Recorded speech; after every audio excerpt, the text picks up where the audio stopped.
if you were God, and you created a version of you, an inferior version of you, an imitation, and you multiplied them until you had a civilization full of these replicas, would you want them to worship you? Would it really matter to you? It's kind of like having an ant farm. Would you care that the ants are bowing down to you, praying to you, and worshiping you? Would you get jealous if they were playing video games as opposed to paying attention to you? Would you get vengeful if they were working on a Sunday? Sure, it might be amusing at first to act like God, but after a while, it'll get old. Kinda like those video game God simulators out there. It's funny and interesting at first to have a digital world worshipping you, but after a while, it gets repetitive.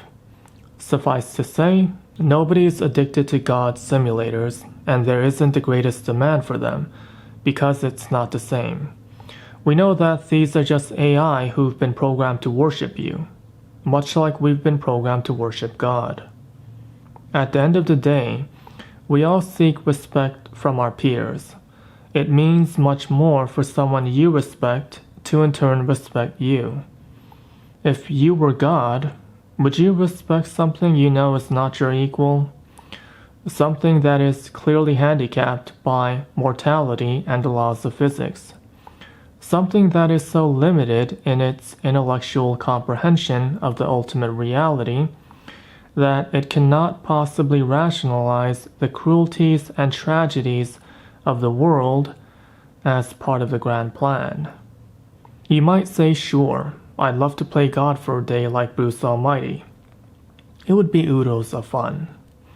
But you're speaking from the first-person perspective of a human being, a mere mortal, who goes on to magically develop godlike superpowers. But if you were really God, your vantage point would zoom out, and the whole world would start looking more like one of those digital God simulators.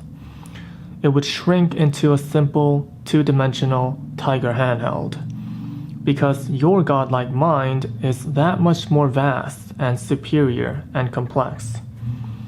Having godlike powers is a fantasy that we all have. It is the most timeless obsession.